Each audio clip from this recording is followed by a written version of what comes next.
사도신경으로 신앙고백 드립니다. 전능하사 천지를 만드신 하나님 아버지를 내가 믿사오며 그의 아들 우리 주 예수 그리스도를 믿사오니 이는 성령으로 잉태하사 동정녀 마리아에게 나시고 본디오 빌라도에게 고난을 받으사 십자가에 못 박혀 죽으시고 장사한 지 사흘 만에 죽은 자 가운데서 다시 일어나시며 하늘에 오르사 전능하신 하나님 우편에 앉아 계시다가 저리로서 산자와 죽은 자를 심판하러 오시리라. 성령을 믿사오며 거룩한 공예와 성도가 서로 교통하는 것과 죄를 사하여 주시는 것과 몸이 다시 사는 것과 영원히 사는 것을 믿사옵나이다. 아멘. 찬송가 366장입니다.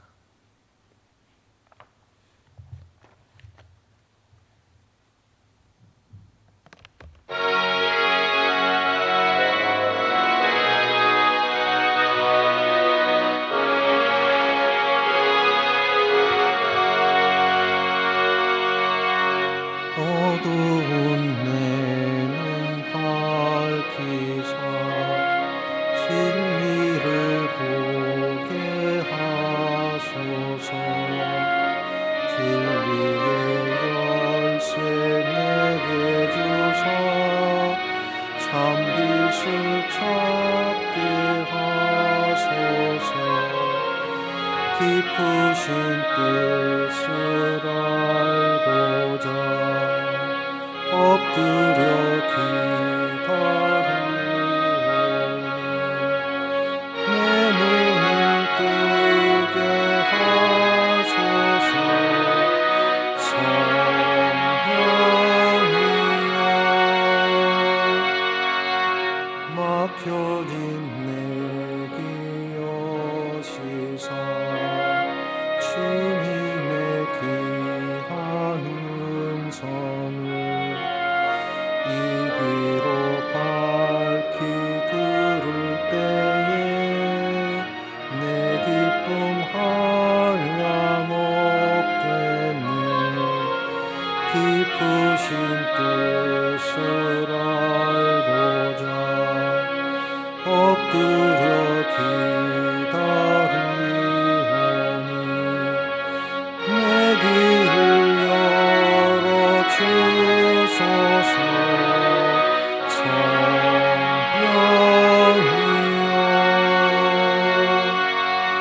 봉해진 내 힘 여시사 복음을 널리 전하고 차가운 내 맘 녹여주사 사랑을 하게 하소서. 깊으신 뜻을 알고자 엎드려 기다리오니 내 입을 열어주소서. 성령이여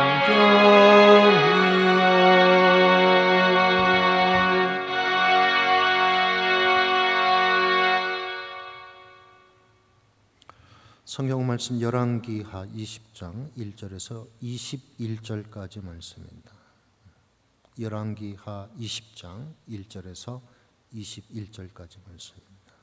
1절에서 21절까지 함께 봉독합니다. 1절부터 봉독하겠습니다.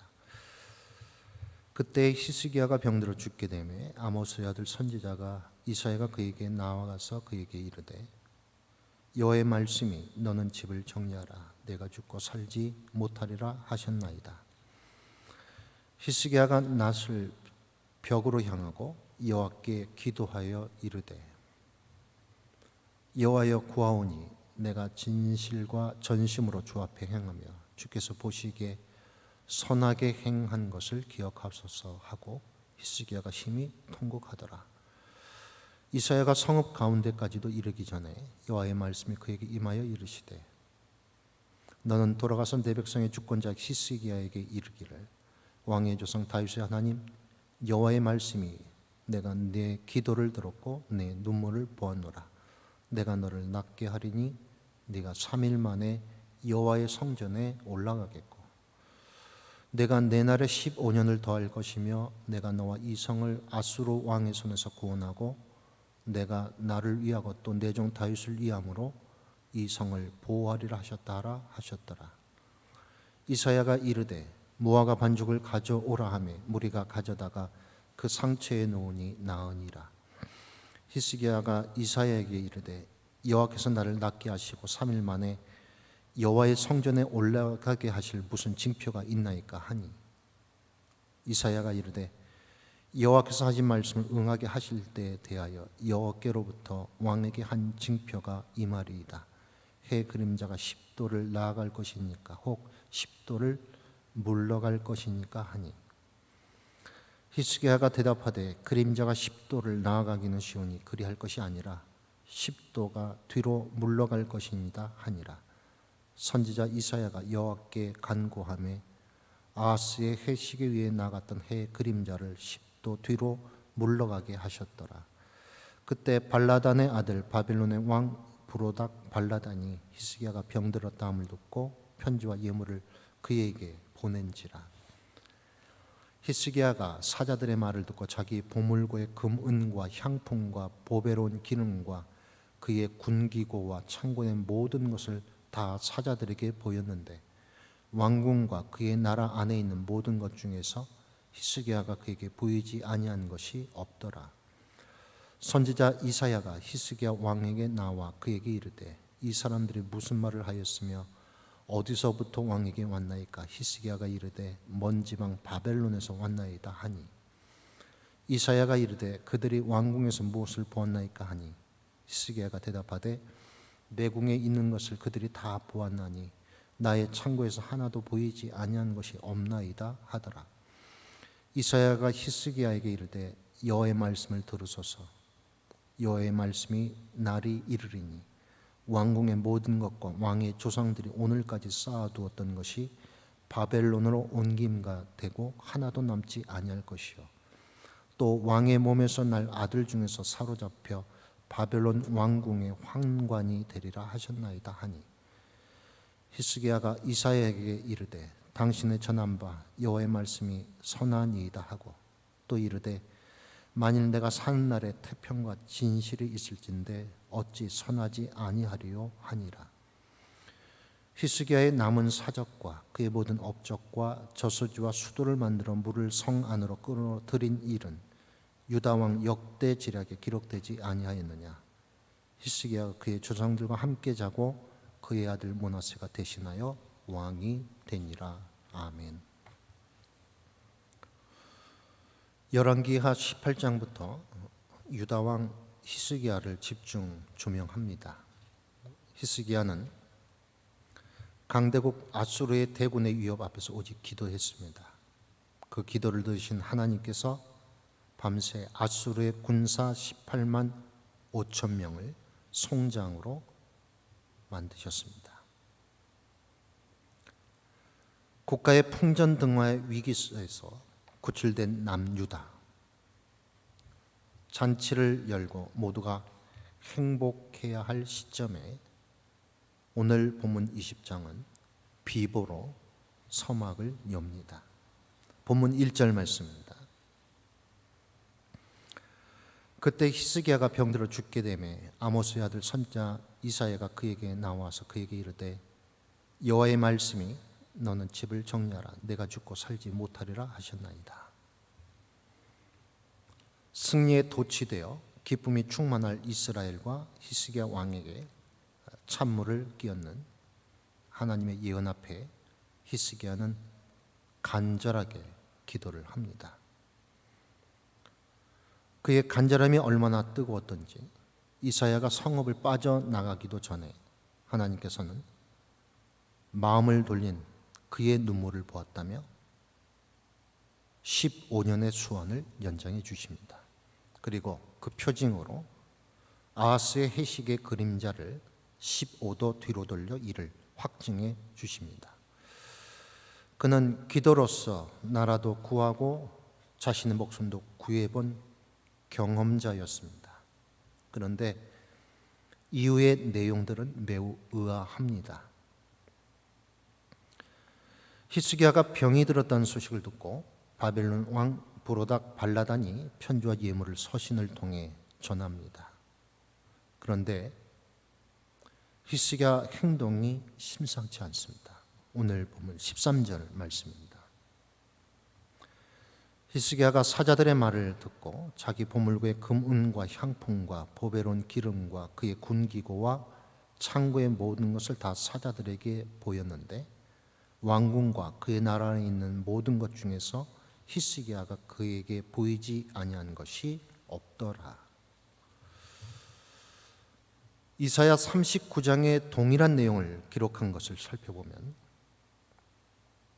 바벨론 사신들의 이 방문, 히스기야가 굉장히 기뻐했음을 증거합니다. 이 사건에 대해 하나님께서는 이사야를 보내서 히스기야에게 남유다는 바벨론에게 멸망할 것임을 전합니다.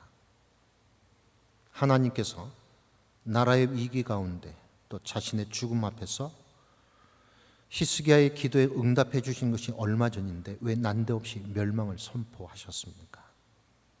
이는 히스기야가 아수르와 작별을 구하면서 하나님께 전적으로 의탁한 것이 아니라 신흥 제국 바벨론의 안전을 의탁하려 했기 때문입니다.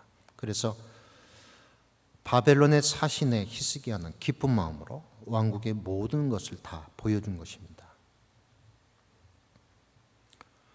하나님께서는 히스기야의 이 완악함을 보시고 본문 17절 18절 말씀을 통해 준엄한 심판을 명하십니다. 그 심판의 내용, 히스기야 한 사람의 죽음으로 끝을 맺지 않고 남유다 전체의 멸망 그리고 후손의 처절한 포로 생활을 말씀하십니다. 여태껏 경험했던 어떤 상황보다 긴박한 상황인데 이를 대하는 히스기야의 모습은 자칫 이해할 수가 없습니다. 본문 19절 내용을 좀 더 자세히 분명히 알기 위해 동일한 내용 이사야서의 말씀을 봉독해 드립니다. 이사야 38장 8절 말씀입니다. 히스기야가 이사야에게 이르되 당신이 이른 바 여호와의 말씀이 좋소이다 하고 또 이르되 내 생전에는 평안과 경고함이 있으리로다 하니라. 히스기야의 태도, 하나님의 심판에 안심합니다.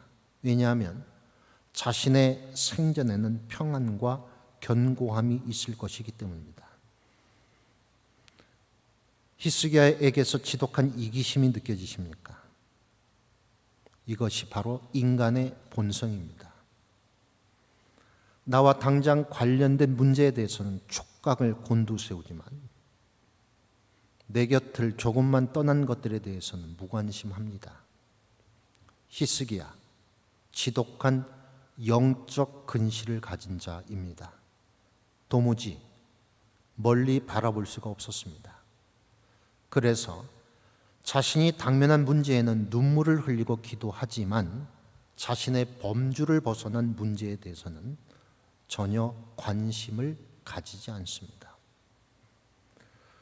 그의 그릇된 이기심에서 비롯된 신앙, 자신의 대를 넘어서지 못했습니다. 하나님의 심판은 고스란히 이루어져 그의 후손은 처참한 모습으로 바벨론의 포로로 끌려갑니다. 바로 히스기야의 그릇된 행동으로 인함입니다. 우리는 어떻습니까? 우리는 히스기야와 다릅니까?